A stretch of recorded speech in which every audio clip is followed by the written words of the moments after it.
watching this video at some point, and we're happy that you are choosing to spend some time with us. We are doing today our celebratory, maybe we have too much celebrating going on, our celebratory year-end wrap-up.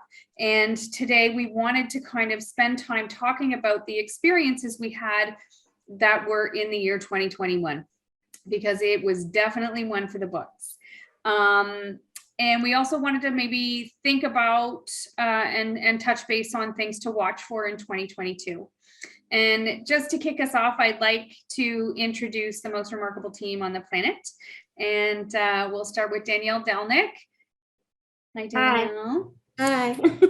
And we have Jeanette McDonald. Hi. We have Leah Kozak. Hello. And myself. And so I guess we're really lucky that we did have a few people send in some questions. Some of our clients sent in a couple questions before today. So we can actually, because we're not live, it actually works out pretty well because we can kick off with some of the questions we got. So at least we are attempting to answer some questions that might be on the minds of small to mid-sized business owners. So, and I love this question because it's where we are today. And that is, I don't know where we are in this pandemic. What do I need? Who wants to jump on that one? Where are we? Oh my goodness. I don't know if you heard the latest numbers, with Omicron, numbers are up to 2,400, I think, cases today. And they've obviously made some announcements yesterday about large gatherings and things like that. So things are changing yet again for us. And I know that's challenging for everyone. One of the questions that we often get is, do I really need an emergency, the workplace plan, the safety plan that, shows employees what to do, what the processes are for COVID, but because we're all working from home, do we really need that? As an employer, it's your responsibility under the OSHA, the Occupational Health and Safety Act, to take every precaution in the circumstances to protect a worker. So all businesses that are operating need a written workplace safety plan. Here in Ontario, that's covered under the Reopening Ontario Act. In the plan, include the process of monitoring local public health and workplace safety requirements for COVID-19. Include in there how you're going to address new risks introduced by new measures, which you need to assign someone to do that because clearly things do change from day to day. It's not an annual thing like some legislation or, a biannual thing. It's happening day to day. So you do have to stay on top of it. You want to include how to address new risks introduced by those new measures, which I just said. Post your safety plan and make it available upon request because you could get inspected. The Ministry of Labor could come in and ask for that plan. So you do need to have it. And they do. And they do, absolutely. And they do. I had a couple of those this year. Yeah. And sometimes it's not just the Ministry of Labor. It could be the AGCO, the Alcohol and Gaming Commission, who's coming in to look up something with regard to your liquor license if you're a bar owner or a restaurant owner, and then they're checking on those COVID plans as well. And the big thing is train your workers on the measures and procedures in the plan. Many of us have been doing it for a long time if you are on site, but there are other organizations that went fully remote and now are thinking about coming back to the office. So maybe you haven't done those things yet. The check-in questionnaires, hand washing, mask wearing, any other PPE you might have, social distancing. Although now with the Omicron and the increased numbers, you may be continuing to work from home. And that's also a safety measure, right? And then you need to ensure that someone's supervising everything, the measures, the procedures and plan. If you are large enough to have a joint health and safety committee, add the COVID-19 measures to your monthly checklist for them to go through so that they can be aware and be on top of it too, because it's one more measure of a group of people who are staying on top of it. Is there anything else there, Jeanette? I think a lot of people are still asking about the vaccination policies. I think in September and October, we were all getting excited to go back into the office, or, and the vaccinations were rolling out really well. So employers were very interested in the vaccination policies, and they continue to be so.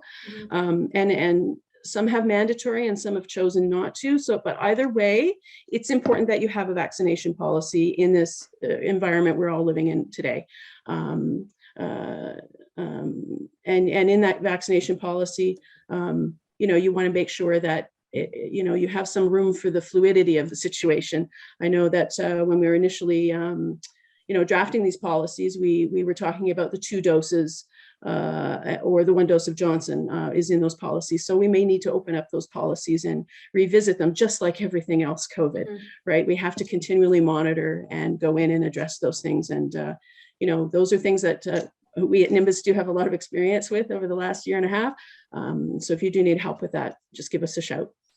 That's awesome. One of the things that we have done too on that note is made vaccinations and being fully vaccinated a condition of employment.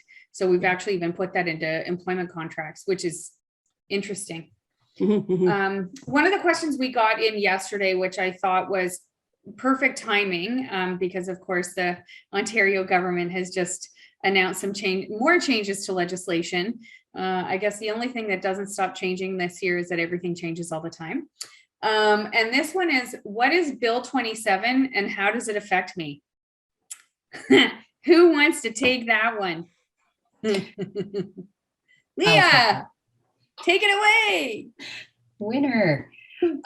So Bill 27 makes amendments to the Employment Standard Act. There are actually, for the majority of employers, the 2 key pieces that you need to be aware of is the employee's right to disconnect. And the other is they've gotten rid of allowing non-compete clauses in employment agreements. So if we go back to the right to disconnect, it is what the legislation is saying is that outside of the normal work hours, an employee cannot be expected to respond to any form of communication. So they've really tried to keep it broad, whether it's email, text, phone call. So that comes into effect on June the 2nd of 2022. So they're giving employers 6 months from the date that Bill 27 was passed or went to royal assent to implement a policy and a process for this. So my recommendation has been, because I've already been asked about this, don't wait until June the 2nd to start having the conversations and rolling it out. Start talking to your leadership teams now, your managers, start to come to that common understanding of how are we going to manage this in our workplace? What does this look like in our workplace? And know that when a policy is written to meet the employment legislation, once it is written, you have 30 days to distribute it to your employees. The other piece is the non-compete agreement. And this one, it's a little trickier because there is an effective date on this, which was backdated to when the bill was introduced, which is October 25th of 2022. So when this was passed, what's that? Sorry, was or it 2021, pardon me. October 25th, 2021. Thank you. I'm trying to get the heck out of 2021. No time traveling, please. How we felt about 2020. So it's retroactive to October the 25th. So if there was an employment agreement signed on or after October 25th, 2021, that had a non-compete agreement in it, that clause is null and void. The thing to know is that it is still applicable for executive level, so what they call C-suite, so your CEO, CFO positions, because of proprietary information, fiduciary information that they might have. And the other is if a non-compete is signed in the course of a sale of a business, that would stay as well. What happens if non-compete existed before 2025? I'm going to use the term stay tuned, because there is no definitive language that outlines how to handle that at this point in time. I'm sure it's going to come up and it's going to be contested, and we'll be hearing more through the courts in the upcoming months, I'm sure. Thanks, Leah. I love how we also stay tuned to what's happening in the courts and we pay attention to that. And if I kind of toot our horns here, I think the fact that we pay attention to what goes into the courts, we know it informs best practice policies. So, and contracts and offer letters. And, even on the subject of offer letters and employment contracts, one of the things that I just want to kind of segue a little bit here. One of the things that I've seen this year, I think we've all seen it in different forms too, is we've have some small businesses that have an offer letter and think that it's the same as an employment contract. And, oh, I have my employment contract. Well, let us see it. And then we see it and it's not an employment contract, it's an offer letter. And it doesn't define the terms and conditions in which the employee will conduct work, right? And it doesn't offer, and we've bailed out more than a few people this year because their offer letters didn't protect them in the ways that they should have been. So, both are necessary. Both are really important. I always default to an employment agreement, but an offer letter is a nice way of saying, welcome. Here's a little bit about our culture. Here's the way we do things. Here's the basic components of your job, what you're going to get paid, what your vacation time is, those kind of things. So it's really important. But again, the employment agreement is so very important. And especially, I know we all had experiences this year based on all of the legislative changes that occurred, and Leah just touched on the most recent one with Bill 27, with COVID and the pandemic and changes to employment legislation, it's really hard to keep up on what's current. And we do, just because we're HR geeks and this is our jam and this is what we love to do. But we have had to, employment contracts have had to deal with layoff clauses. People in the summertime were starting to sue because they didn't have a layoff clause in their contract. And so everybody jumped on that bandwagon. And gosh, I sure feel sorry for all those employees that felt that they had a leg to stand on for constructive dismissal, which is what, some of the legal community was saying and speaking to. And, although I call them ambulance chasing, there's some ambulance chasing lawyers out there that got all those employees that felt that they were constructively dismissed because there was no layoff clause. But the reality is, by the time it got to the courts said, it's an odd year and this is it. However, that whole exercise exposed the flaws in the contract. So now a lot of employers have ensured that they have a layoff clause in there. The other piece that we see is termination clauses and making sure that it's correct. The termination clauses. We actually had a situation in August, where we terminated an employee. And that was after, 6 months of not doing the job she was hired to do. And she went to legal counsel and the lawyer found the flaw in their contract, which we didn't, right? They found the flaw in their contract, which pertained to termination and termination payouts under the Employment Standards Act. And so that poor employer ended up having to settle with the employee for 3 months. She worked for 6, they had to pay her 3 to go away. So we really have to spend time making sure all of those things are correct. And one of the things that I say to everybody is that everybody at Nimbus knows that I say, send it to our lawyer. We have an employment lawyer that works with us and we send everything through him. So on top of us staying abreast of what's happening in the court systems and how it might apply to your business, we also send things past our lawyer. So we are getting the latest and greatest. And if there are significant changes, we push back and we'll, get employees to re-sign something. One of the other things that we experienced this year was out of province. A lot of people moved around with COVID and working remotely. And we had a situation recently where they wanted to terminate somebody, and the employee over the course of, they work remotely, and over the course of the last 6 months had moved from Ontario to Quebec.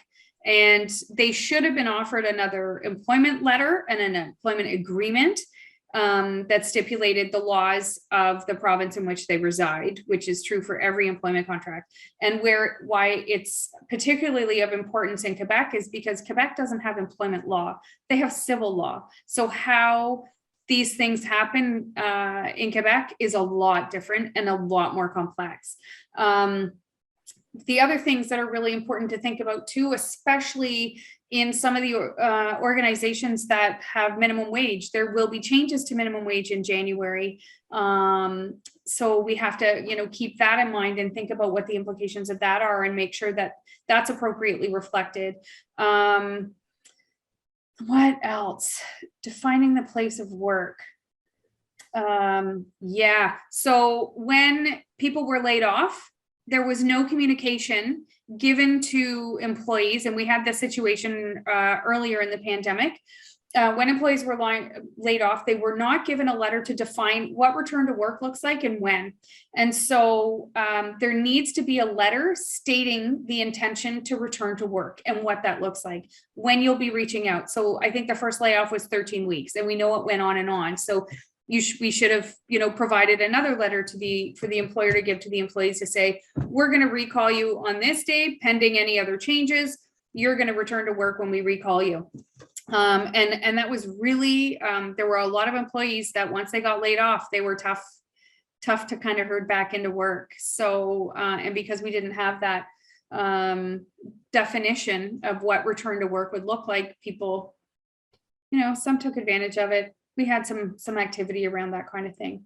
And then the other piece that we need to factor into with the communication is we've had a lot of people working remotely because they can, and for the better part of 2 years, and trying to get them under the understanding that when we recall them to work and when we're allowed to go back in the office, that guess what?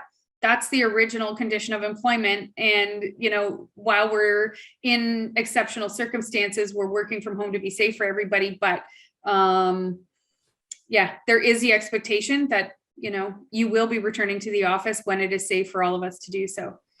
Okay, so I think that's like my rant on employment contracts and employment offers.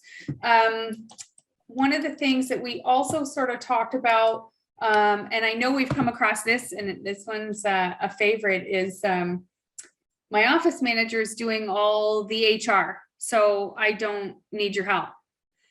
Danielle, I know this is one that you deal with because you're also a boss of all things admin. Danielle is key at going into organizations and sorting out their admin functions quickly and documenting systems and processes. So Danielle, do you want to talk about what you've experienced this year? Sure. When it comes to office managers doing all of the HR, I see why organizations would want to do it. I mean, in most of these small businesses, everybody wears all the different hats. So everybody's doing a little bit of something. And job descriptions don't always match exactly what everyone's doing. So I think that's one thing to consider. But why we might not want our office managers doing HR is there's a few things to consider. For one, they're right in there with the employees. So you have to really consider, are they distanced enough from everybody to kind of be able to handle these situations as they come up, for example, like an investigation or, performance reviews, anything, without any kind of unconscious bias. I think that's one thing to consider. The other thing is, we've been talking a lot about legislation and what's going on in the courts, and office managers have a lot of work to do. They're running the operations of buildings or facilities. And I don't know for sure that, you're constantly keeping up on all the legislation, because as we've talked about, there's been a lot of changes this year. So keeping up on all of that and knowing all of the things going on in the courts is another piece to consider when you have somebody doing, your HR. And I guess the other piece is how much of the capacity they can give to the HR function. HR it's a pretty important task within the business. And I think that it sometimes gets kind of like, pushed to the side because, anybody can do HR, and that's not exactly true. It's the same as anybody can do math. I can attest, I'm not the queen of math. I love Excel because it does it for me. So we all have our specialties. And I think that, we're all very busy, especially in a business. And yeah, I attest for having somebody on for doing your HR specifically. So, but whatever works for your organization. Yeah, if I can add on to what you were saying, because of the numerous pieces of legislation that fall under employment and human resources, there can be serious consequences or repercussions, perhaps, in that regard. If you think you're doing something right, but you're unaware of certain pieces of legislation. Mm-hmm. And as we've learned in the last 20 months, some of it is changing rapidly. Yeah, absolutely. Yeah. Thanks, Danielle. Thanks, Leah. One of the questions that we got when we went out to some clients just to say, hey, we're doing this. Do you have any questions? I hired someone on a 6-month contract. They haven't been doing the work we contracted them for in the 2 months since they started. Can I fire them? Well, yes, but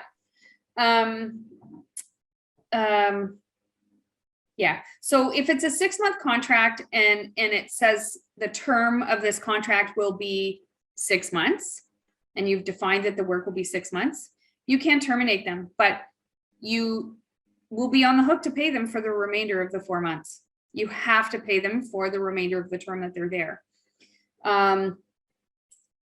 We ran into a situation earlier this year where somebody had inserted employment standards legislation into the term contract, thinking that, oh, I can just pay the 2 weeks then because I put the ESA guidelines in there around termination. Well, actually, no, you can't. And it's not appropriate to have employment standards referenced in a termination for a term contract. So, and that could get pretty sticky pretty quickly. So you have to, the short answer is you have to pay for the term. I don't know what else I can really say about that.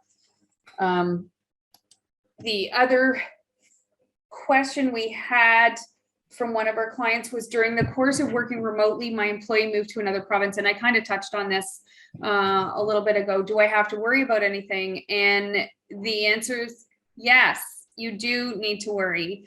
In the employment agreement, in addition to naming the workplace, you have to outline whether or not there's a requirement for the person to be in the office for a specific amount of time. And as we noted this year, we had some employees move province, move different locations in Ontario.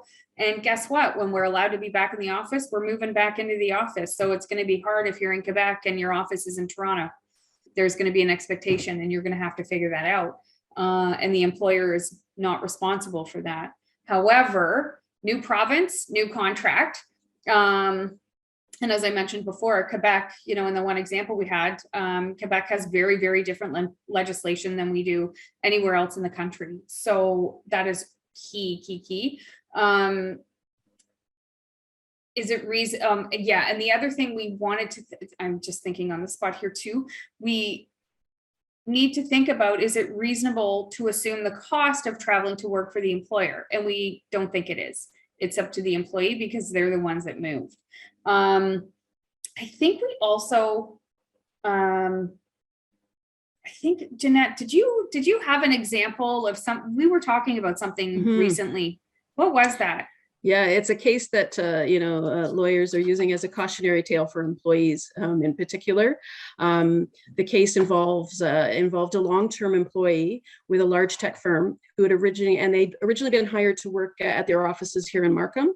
They worked, for about a year, and a year in, they entered into a work from home arrangement with the employer. And then after that, he moved to BC because he's thinking, oh, I'm working remotely. He reported to a manager that actually worked in the United States. He had colleagues in the United States and Canada. And at one point into this time, about 2 years into this time, the employer said, you know what, we have this huge project. We need you to return to Ontario.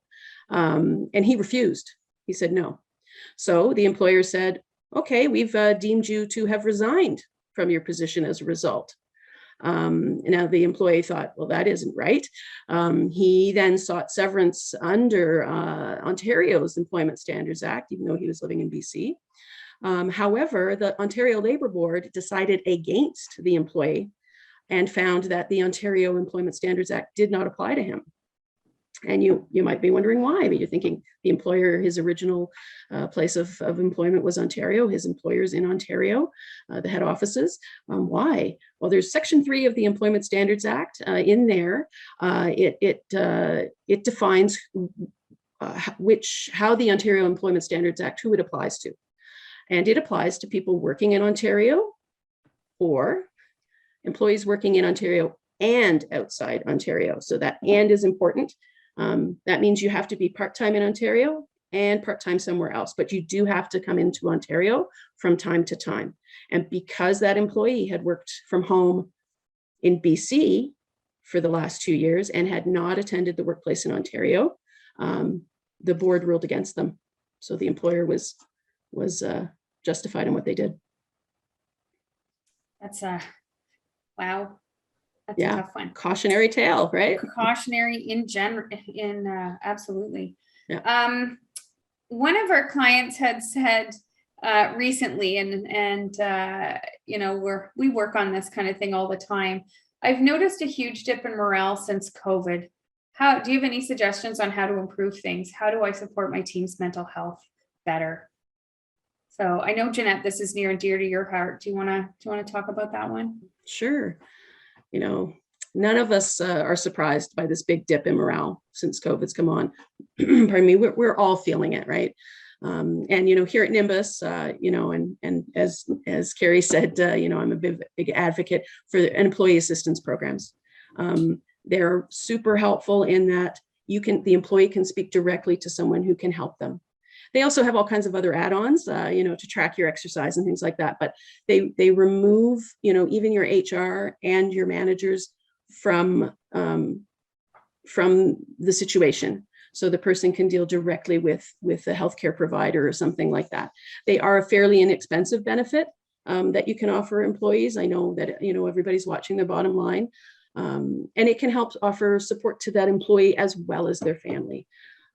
And we recognize that all businesses can't afford an EAP, so there are some other things that you can do, you know, and these things not only address morale, but health and safety, you know, because I think that's what's happening too. We're getting into mental health, and health and safety is being tied into that morale picture, right? Mm-hmm. So, you know, for workers who are working from home, the big thing has been regular check-ins are really important for those remote workers. You know, some people live alone, and they have had no contact with other people, particularly when we were on that big lockdown back in March and April last year. So it's really important to check in on them, to see how they're doing, to see what their mental health is like. You know, I think sometimes when we're on our Zoom meetings, we jump right into the work, we jump right into the agenda. But I think it's important to remember, you know, people may be lonely, and they also need that chit chat, you know, like, you know, when you're coming into work before COVID, you might be coming in through the door and how was your weekend? How are you? And maybe your boss would drop by your office, and it would be this genuine interaction of how are you? So I think it's important to keep that up. I know you have your meetings and you want to get going, but maybe you allow for some time at the beginning of that meeting, or if you have that weekly check-in or daily check-in, make sure you're asking them, you know, those kind of questions you might ask at the water cooler, sort of thing. Mm-hmm. You can encourage other stuff too, you know, to keep people in contact with each other. At a previous employer, a lot of folks during COVID connected on Instagram, which was super fun. You know, you might not have managers on there, but it's a good thing for employees to do. They were sharing their baking. They were sharing pictures of their cat. they were, some beautiful hike that they'd gone on to. And then their coworkers were supporting them and liking and making comments or saying, I'd really like to go there. So I think there are a few different things that, you can help out with.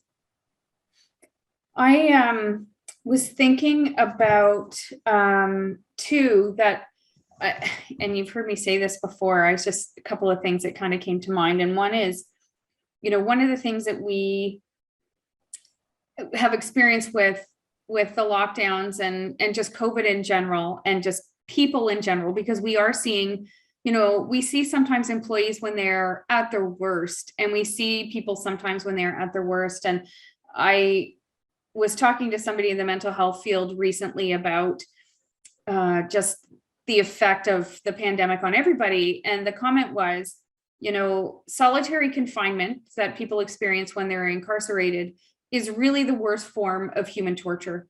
And we've been all living different versions of solitary. For those people, as you mentioned, Jeanette, that live alone, they're living it in a more magnified way than anybody else. And nobody can get through a period of solitary confinement unscathed mentally. And so I'm mindful of that, because I think it brings out, like, everybody's weird. Like, let's just call it, everybody's weird right now. But I think everybody's predominantly weird because we've all had some version of the worst form of human torture of not being able to be with people. So I myself spent a lot of time grounded as a teenager. So I can thank my parents for preparing me for COVID, because I thrived. So, but I'm the rarity, and I did spend a lot of time grounded because I was impish, as my favorite teacher said. But I digress. The other thing I was thinking about is, we have a lot of meetings on Zoom, Teams, whatever it is, WebEx, whatever. Your brain doesn't process, or your brain processes these kind of meetings differently than it would a phone call or in person. And our communication is, 95% nonverbal. And we're missing the piece of being together physically in the same space, breathing the same air. And so we're getting brain fatigue in a way, we're all tired at 2 or 3 in the afternoon. And that's because of where our eyes go and how our brain is handling the Zoom or the virtual, Zoom call. And so I think we need to be mindful of that too. One of the things that I've started doing recently is phone calling.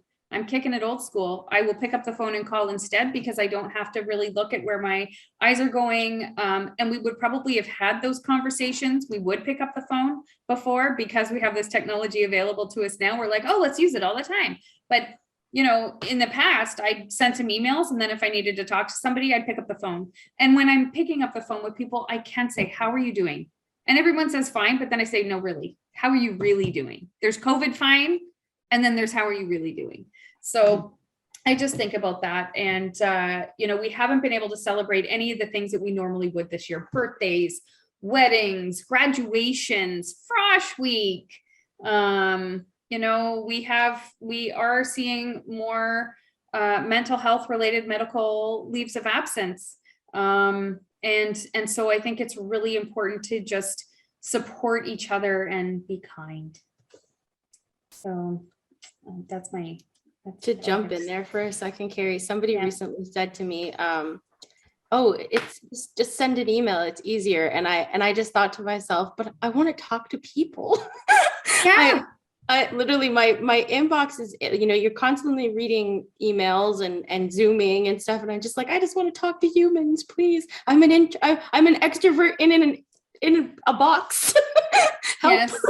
Nobody can put the extrovert in the corner. It doesn't work out. Speaking of putting an extrovert in the corner, Danielle, you came up with a Spotify. Tell us about that, because it's awesome. Yeah, so I guess, Jeanette was talking a bit about some of the things with the Instagram that other companies have done. What we did was we collaborated on our favorite holiday tunes and created a almost 4-hour long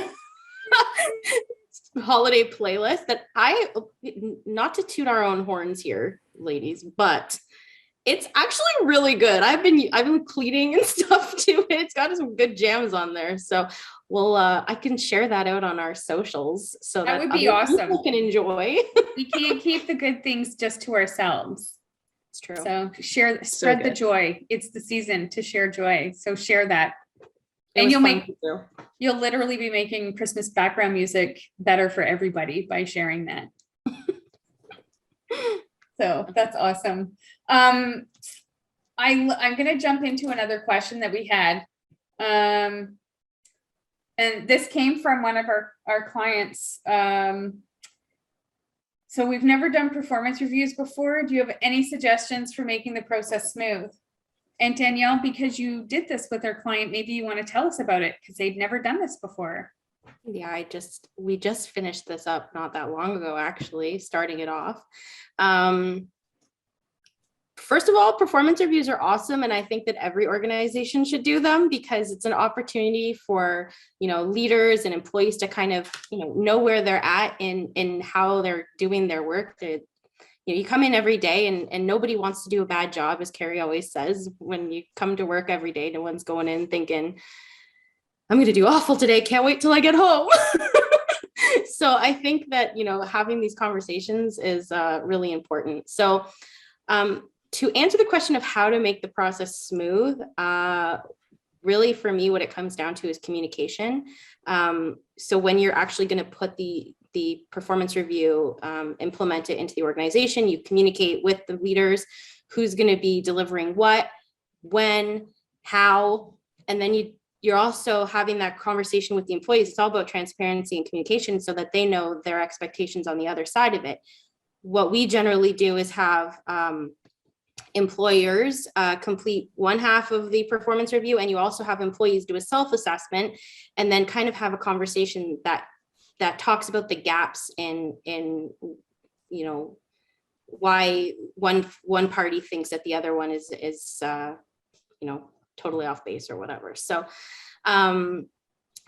I think really what it comes down to for making things smooth is really just communicating all of those things and making sure that you set yourself up to have a reasonable plan with attainable goals of when you can deliver each piece of the performance review, because it's not something that you can just throw in arbitrarily and go, okay, great, all done. It really takes like thought and time, because once you start it, you really should, we like to do one-on-ones as often as possible so people know where they're at, through the year. So it's not a surprise by the time you do a performance review.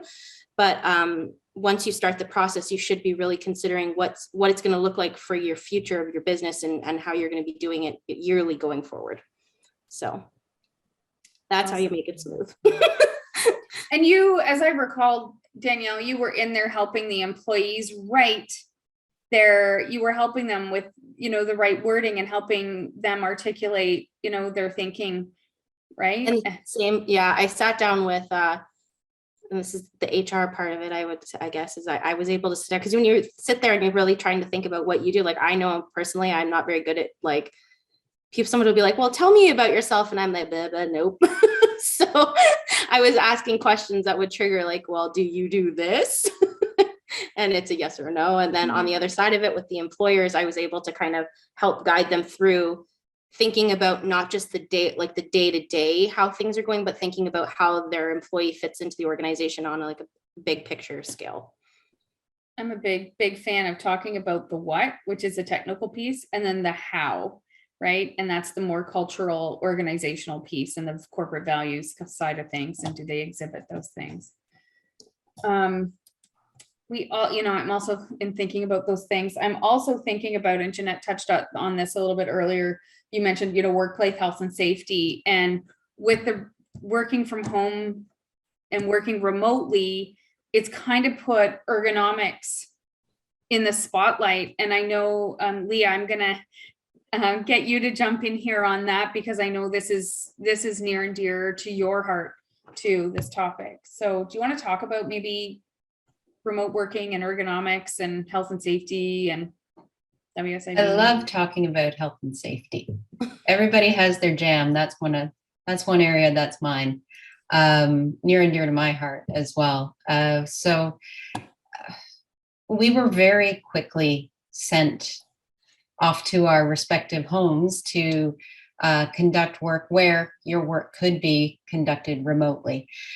Some employers allowed employees to either order whatever work tools. They needed to make their workstation at home more workable for them, or to go into, if they were office workers, to bring those tools home. And that's good, because that's helping them to have the correct tools, but they may not be using the right setup. So under the Occupational Health and Safety Act, which we call OSHA because it's a lot easier to say, employers do have obligations specific to ergonomics in the workplace. So whether you're on the factory line and taking a box from here and turning and putting it here, or you're typing at a desk, ergonomics is part of the employer responsibility.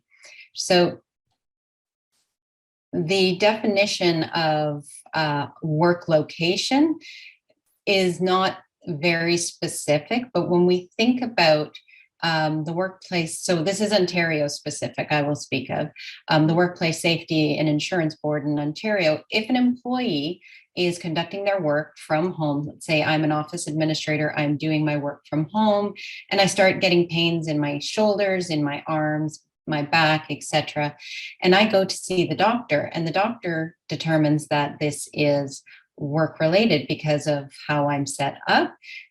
Without the employer knowing, the doctor can actually complete what's called a Form 8 and submit that to the WSIB to open up a claim.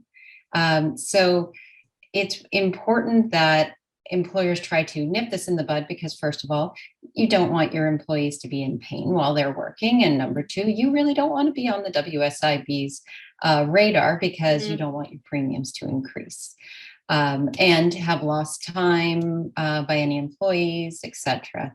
So there are things that employers can do to educate. Number one is always education, employees on how to set up their workstations at home, and the other is to make sure that they have the appropriate tools. As we would accommodate people in the workplace, we have to consider how do we accommodate them at home. Oh, had a secondary thought there.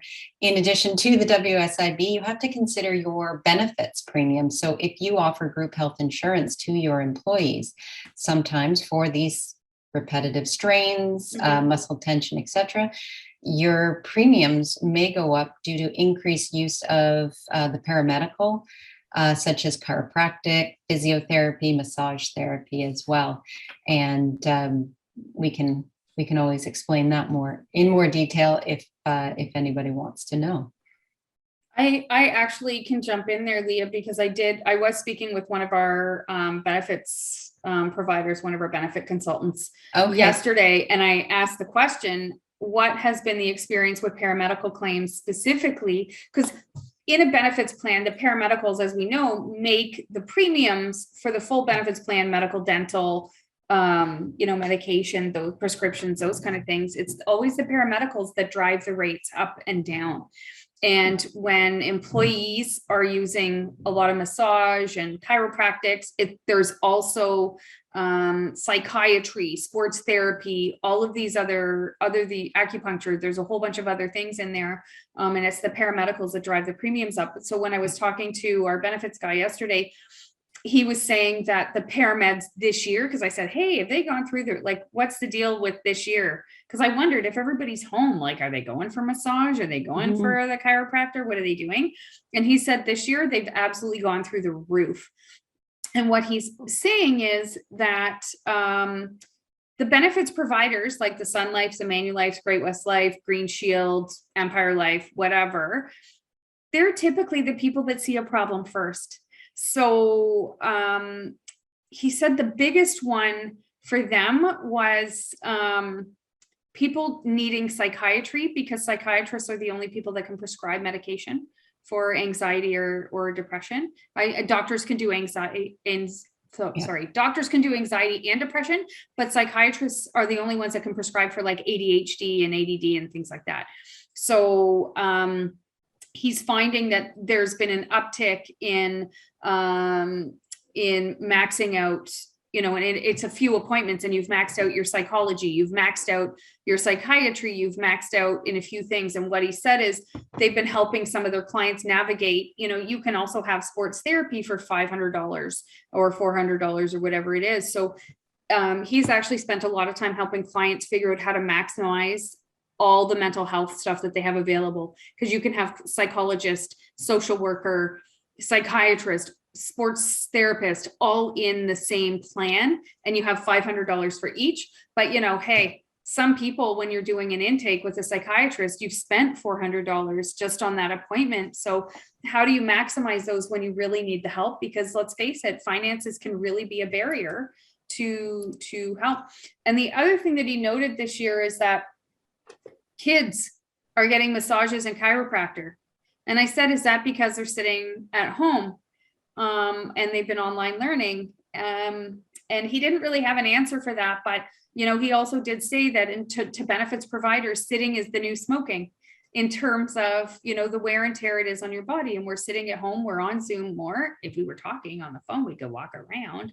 But, I'd probably make the argument, and I'd probably be safe in doing so, that kids having to work from home online have been sitting in non-ergonomic, mind you, I don't know how school desk seats are ergonomic either, but, these kids are sitting at home more with all the online learning we've done. So that's what I got. I would say for employers, it's important to understand how your benefit premiums work. Yes, for sure.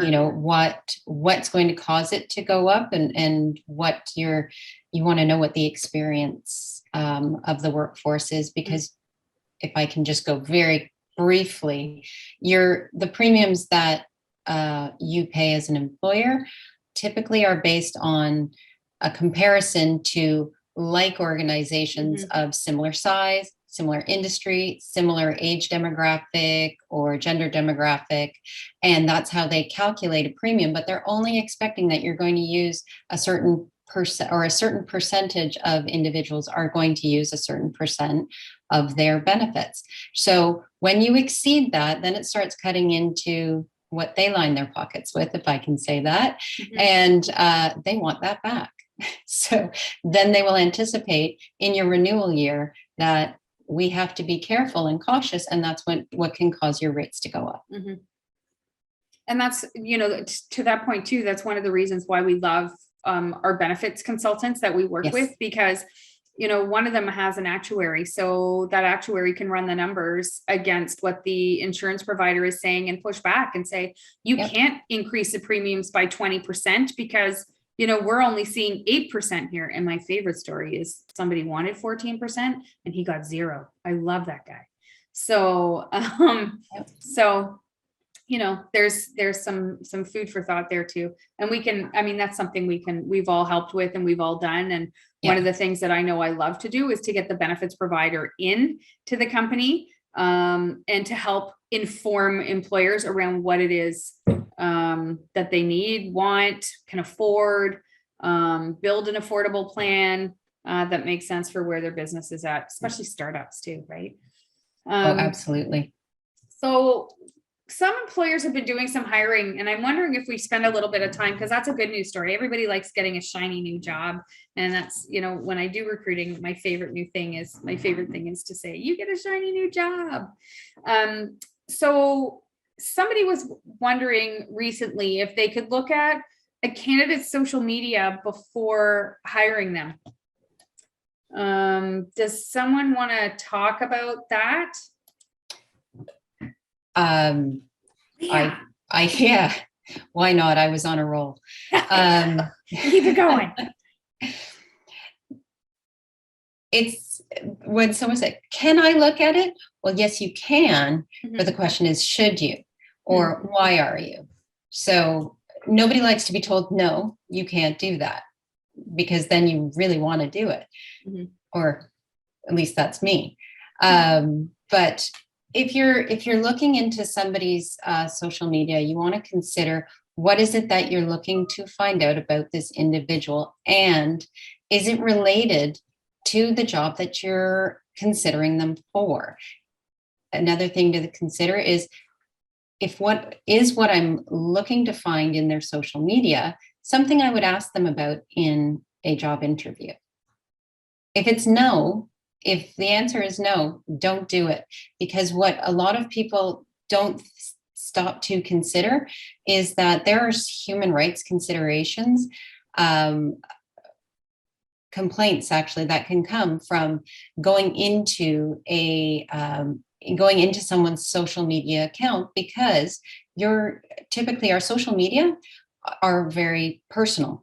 So you're going to find out very personal information about me, and a number of it would fall under protected grounds under the Human Rights Code. So you've just at this point seen my resume, let's say, you'll see my gender, you may see my marital status, you may see whether or not I have children. I may post about what my religious faith is or my country of origin. Those are just off the top of my head, 5 areas that are protected grounds. So none of that has relevance to what you are hiring for. You don't need to know that. So I do caution people into going into social media. LinkedIn, people will ask, can I go into that? I would say if a person has, included their LinkedIn profile, like the link to their LinkedIn profile on their resume, I see no issue. That's really an invitation to come and check me out. But that is a professional platform. I'm not expecting we're going to see pictures of their 2 puppies and 6 kittens on that. So that's a different situation. But do know what it is you're going for. Would you ask them in a job interview the question that you're looking to find out by going through social media? Thanks, Leah. That's awesome. I'm thinking about too, one of the hot button items I got this year too was about vacation and vacation time. And, I always say that we had some clients this year that didn't take vacation because they didn't have anywhere to go. And, we're closing in on the end of 2021. They haven't even used, if they're entitled to 3 weeks vacation, they haven't even used 2. And so I have said to those employers, if an employee hasn't taken vacation, and I actually started talking about this in August, if an employee hasn't taken vacation by November, feel free to schedule it for them. Yeah. It is a shared responsibility. So employees have just as much of a responsibility to book their vacation as the employer does to make sure employees take vacation. So again, if employees haven't booked it by a certain date, you've got to start pushing them. And I get it's a pandemic. I get we don't have anywhere to go. And, now we really don't have anywhere to go. But you know what? Go clean out your closet or your basement, And I say that because I wanted to clean out my closet and my basement since the beginning of the pandemic. I just haven't had the time. I'd like 2 weeks at home to clean out my stuff. But I think it's incumbent upon the employers to make sure that employees are taking the minimum of their vacation, and that's minimum 2 weeks. And you got to make sure that if they're not taken, you got to pay it out at the end of the year. And a lot of employers don't think about what that expenditure that doesn't factor into their budgeting, but it should. And for example, my one client, they had a vacation tracking tool. They didn't reconcile it every year. So they have like 3 years of untaken vacation in this tool. So everybody thinks they can take 40 days or 30 days. Actually, if they have 2 years of 3 week vacation, like 3 weeks vacation, and they haven't taken it, there's 30 days. How are they going to take it? And then what are you going to do? And the statute of limitations says you can go back 2 years. So the employer's on the hook to pay 30 days of vacation to an employee. Now times that by, 25, 30, 40, 50, 100 employees, you got a big financial obligation on your hands that you're not necessarily, in the space to be able to afford. So, the other thing I've encountered this year is an employer who allowed employees to bank overtime. And so in one particular instance, the individuals laid off. They, in the meantime, were starting their own business. It was all over social media. And they claimed, so we sent them a, hey, you resigned, right? You're not returning to work. So we're taking it that you resigned letter. And he claimed that he was owed 144 hours. But in actuality, when the manager went through everything and went through the CCTV footage that they had, he was coming in, making a coffee. He'd clock in, make his coffee, go talk for an hour, and then go work an hour later. So, and he was billing for that time. So when they went through all of those things, it turned out that he actually owed them 30 hours. Bless you, Jeanette. He actually owed them 30 hours. So we encourage all employers to pay out overtime wherever possible, but also write it in the employment agreement and the policies that at what point overtime is calculated, how it will be calculated, and the same applies for lieu time. And I say, you're not a bank of time. If you want to give somebody a day off because they worked really hard, great, free day, send them home, free day. But don't bank, because it's just an absolute bear to track. And then it puts you in a really, really tricky situation. So, so that's what I got there. Carrie, if I can just add to the Yes. points you were making on vacation. Yeah. A lot of what you were saying, employers are not aware of and employees are not aware of, that employers under the Employment Standards Act, so for those whom it applies, they have the right to schedule employee vacation. Yes. Thank you right? for clarifying So, that. a key word you said is have a policy in place. You were talking about lieu time. Again, for Vacation time too. vacation, because it spells it out. This is the process. By this date, we expect all employees to have scheduled their vacation time for the year. If by this point the employer reserves the right, we know the language that goes into it, but then it's written, the expectation is set, and everybody know it's now a level playing field. Yeah, absolutely. Thank you so much. So I'm looking at the time. I'm aware of that. If we were live, we would be trying to wrap up about now too. So what do we think about 2022? Do we have any thoughts on, what we should be, things to watch for, or what we're thinking about? Well, I think I'm the only one not muted. So my husband's still looking for that mute button. 2022, the best thing I can say is, who really thought we'd be entering a fifth wave here in Ontario, and really across Canada. So with the introduction of the Omicron virus, really what I want to say is stay tuned. As we've seen, the Bill 27, the changes to the Infectious Diseases Emergency Leave Act, those changes coming through, and there's Bill 305 that is currently before Parliament, which is suggesting 10 paid sick days. It's only past its first reading. Mm-hmm. So that's something to look for in 2022. Mm-hmm. But it's really important, I think, for employers to be aware of what is relevant to them by their province, their region, and their public health units at this point. Understand what are the requirements at the point in time that you're looking to make the decision, because what was good yesterday or a month before may have changed. So make sure you are in the know. And I want to jump in there too, Leah, because just to say that don't struggle, right? As a small business owner, don't struggle trying to make sense of it. This is a time where you need to call us. And I mean, we have an example of something we did recently. Jeanette, do you want to just quickly give the high level notes on that? And again, I'm aware of the time here. So do you want to give us just the Coles notes on that one? Because it was pretty awesome. Sure. We had an executive director of a theater company spent like a year chewing through various regions' policies and trying to figure things out on her own. And after one 30-minute conversation with us, she was relieved to find we knew exactly what to do and how to do it. And within 2 days, we had built her out a handbook and included policies and statements and a code of conduct and as well as a policy statement for her website.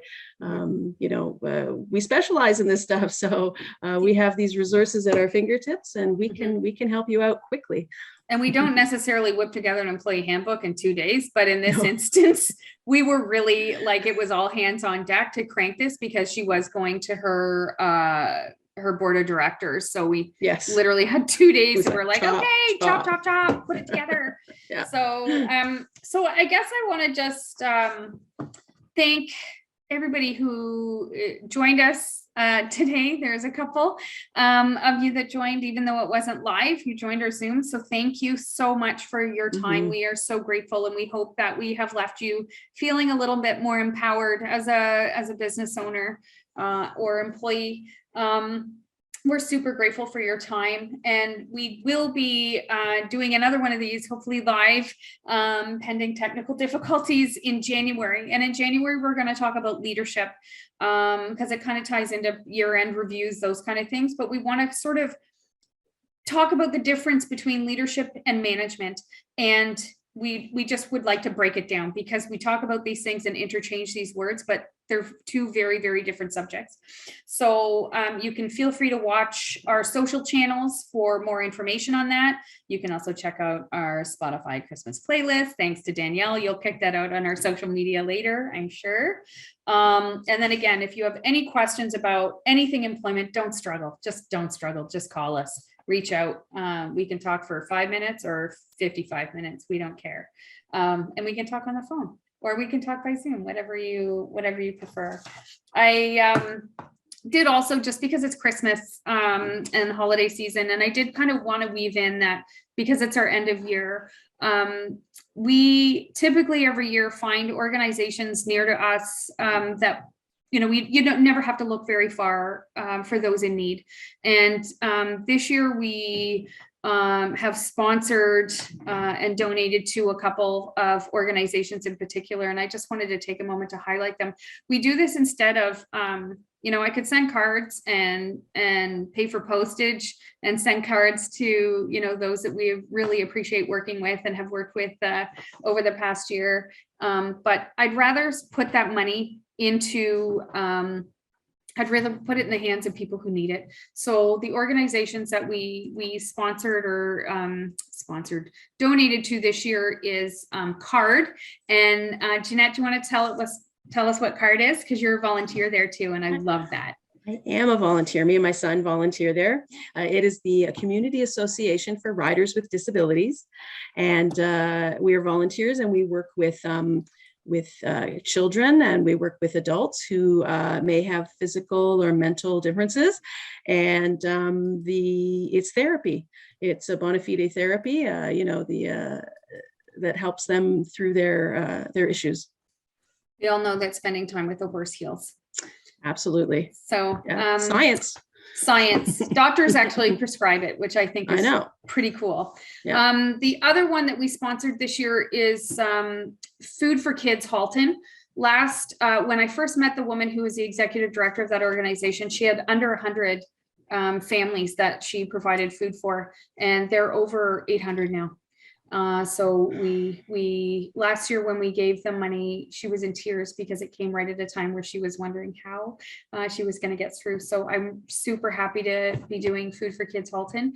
The other one that I donate to every year is 3 Mariposa Montessori. It's a Montessori school in Dominican Republic. 5 out of 10 kids come from the most impoverished area in the Dominican. It's the only place they eat food. It's the only place they have access to medical care. And I know for a fact that $30 feeds a kid for a month. So I love, and $1,200 gives a kid a scholarship for a year. So easy peasy. And I when I go there to surf, I always go and spend time at the school because it's just the most special place. And I love organizations that give communities wings. And she has a whole bunch of programs for the parents coming out of those impoverished areas that give them the skills they need to go get jobs. So I love that. And the other one we donated to this year is St. Mary's General Hospital Foundation. They are the cardiac care unit for Waterloo Wellington region. And we did that for a couple of reasons. One, they're a client and we love supporting our clients. And the other reason is because we had a client pass away this year from a heart attack unexpectedly. And so we really wanted to put extra dollars that we had to honor the passing of our client, but also honor the good work that the St. Mary's General Hospital Foundation does. So I just wanted to highlight that it's this time of year where everybody needs something. You don't have to look far. And I just wanted to highlight those things because they're near and dear to us. So, and let you know personally why you're not getting a Christmas card this year. So, so on that note, from all of us to all of you, we thank you so much for joining us today and for giving us your time. It is truly the greatest thing that we value, and it's the greatest gift we can give. So thank you so much for spending time with us, and we look forward to working with you in the new year. And any questions you may have randomly, we love those. Thanks, and have a merry holiday season and a happy new year. We'll see you in 2022. Happy holidays. Happy holidays. Holidays.